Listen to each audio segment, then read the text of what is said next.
Assalamualaikum warahmatullahi wabarakatuh. Kali ini kita akan membahas lebih dalam lagi mengenai komunikasi nonverbal. Komunikasi nonverbal adalah proses komunikasi di mana pesan disampaikan tidak menggunakan kata-kata. Contoh komunikasi nonverbal ialah menggunakan gerak isyarat, bahasa tubuh, ekspresi wajah dan kontak mata, penggunaan objek seperti pakaian, potongan rambut, dan sebagainya. Simbol-simbol, serta cara berbicara seperti intonasi, penekanan, kualitas suara, gaya emosi, dan gaya berbicara. Komunikasi nonverbal hadir dalam upaya melengkapi komunikasi verbal yang secara umum digunakan. Komunikasi verbal hadir sebagai upaya untuk mengefektifkan agar komunikasi dapat terjalin dengan baik. Mengenai komunikasi nonverbal dikemukakan oleh beberapa ahli, yaitu pertama, Frank X. Dance dan Carl Erlandson. Komunikasi nonverbal adalah sebuah stimulusi yang tidak bergantung pada isi simbolik untuk memaknainya. Yang kedua, Edward Sapir. Komunikasi nonverbal adalah sebuah kode yang luas yang ditulis tidak dimanapun juga, diketahui oleh tidak seorang pun dan dimengerti oleh semua. Yang ketiga, oleh tokoh Malandro dan Berker yang dikutip dari Ilya Sunarwinadi mengenai komunikasi antar budaya, memberikan batasan-batasannya sebagai berikut. Pertama, komunikasi nonverbal adalah komunikasi tanpa kata-kata. Yang kedua, komunikasi nonverbal terjadi bila individu berkomunikasi tanpa menggunakan suara. Yang ketiga, komunikasi nonverbal adalah setiap hal yang dilakukan oleh seseorang yang diberi makna oleh orang lain. Yang keempat, komunikasi nonverbal adalah studi mengenai ekspresi wajah, sentuhan, waktu, gerak isyarat, bau, perilaku mata, dan lain sebagainya. Jenis-jenis komunikasi nonverbal.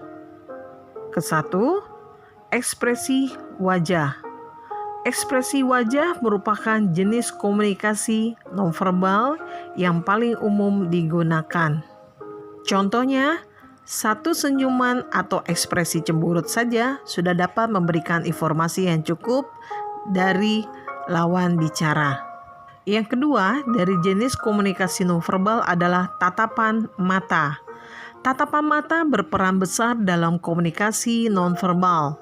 Dari cara melihat, menatap, atau bahkan berkedip pun sebenarnya sudah bisa terjadi suatu penyampaian informasi.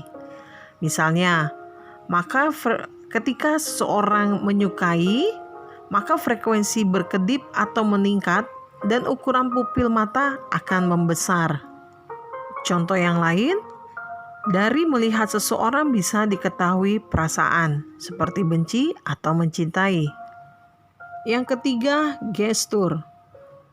Gestur merupakan salah satu jenis komunikasi verbal yang paling mudah dibaca. Contoh, komunikasi ini menggunakan gestur dengan menunjuk, melambaikan tangan, maupun memperagakan jumlah angka tertentu. Contoh lainnya, yaitu saat kita pergi ke luar negeri dan keterbatasan bahasa. Maka dapat dimengerti ketika kita bisa menyampaikan dengan gestur dan informasi pun dapat disampaikan dengan baik. Yang keempat, sentuhan. Dari sentuhan yang kita terima atau berikan ke orang lain, berbagai informasi bisa tersampaikan. Sentuhan menunjukkan keramahan, ajakan, atau bahkan tanda bahaya. Dalam kehidupan sehari-hari, contohnya, menggunakan sentuhan adalah berjabat tangan atau menepuk lengan maupun bahu. Yang kelima, penampilan. Cara berbusana, pilihan gaya rambut, hingga warna yang kita kenakan juga masuk sebagai salah satu bentuk komunikasi nonverbal. Sebab penampilan bisa menentukan reaksi, interpretasi, hingga penilaian kita terhadap orang lain. Yang keenam, paralinguistik. Paralinguistik adalah aspek nonverbal dari proses bicara. Contohnya adalah nada bicara, kecepatannya, hingga volume suara kita. Contohnya, volume suara yang tinggi biasanya digunakan untuk menyampaikan hal yang emosional atau ketika marah. Dan volume suara yang kecil dipadukan dengan ekspresi wajah sedih akan digunakan untuk menyampaikan kabar duka atau kabar yang kurang baik. Yang ketujuh, proksemik. Komunikasi nonverbal jenis ini mengacu pada jarak dan tempat saat melakukan interaksi. Jarak dan tempat interaksi dilakukan dibagi menjadi 4 zona, yaitu zona publik, sosial, personal, dan intim. Semakin jauh atau dekat jarak antara kita dengan lawan bicara, maka interaksi yang berlangsung pun akan berbeda. Yang kedelapan, chronemics. Waktu dapat mempengaruhi terjadinya komunikasi, dan hal ini dimasukkan ke dalam komunikasi nonverbal jenis chronemics. Misalnya, komunikasi yang dilakukan saat pergi butuh perhatian lebih agar informasi dapat disampaikan dengan baik. Contoh yang lain adalah ketika kita sedang berada dalam suatu forum yang membosankan, maka waktu akan terasa berjalan lebih lambat. Sementara apabila kegiatan yang dilakukan menyenangkan, waktu akan terasa lebih cepat terlewati. Yang terakhir dari jenis komunikasi nonverbal adalah artifak. Artifak merupakan suatu benda atau objek, serta gambar juga bisa dijadikan sebagai alat untuk berkomunikasi secara nonverbal. Benda atau gambar tersebutlah yang disebut sebagai artifak.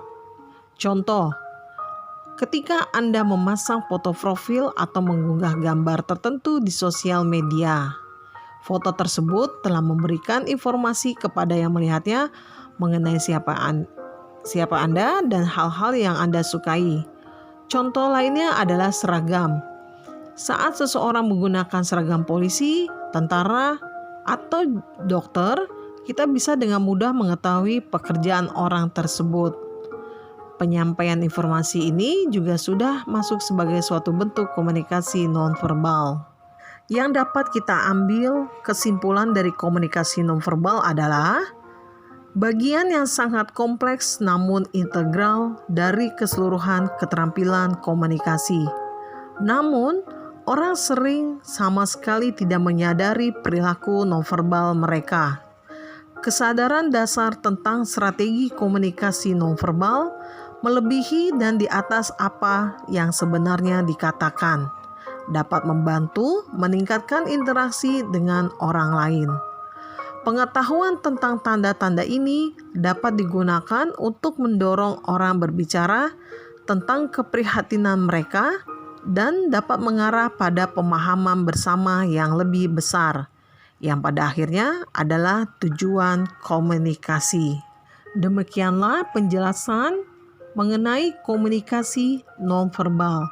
Terima kasih. Sampai jumpa di pertemuan berikutnya. Assalamualaikum warahmatullahi wabarakatuh.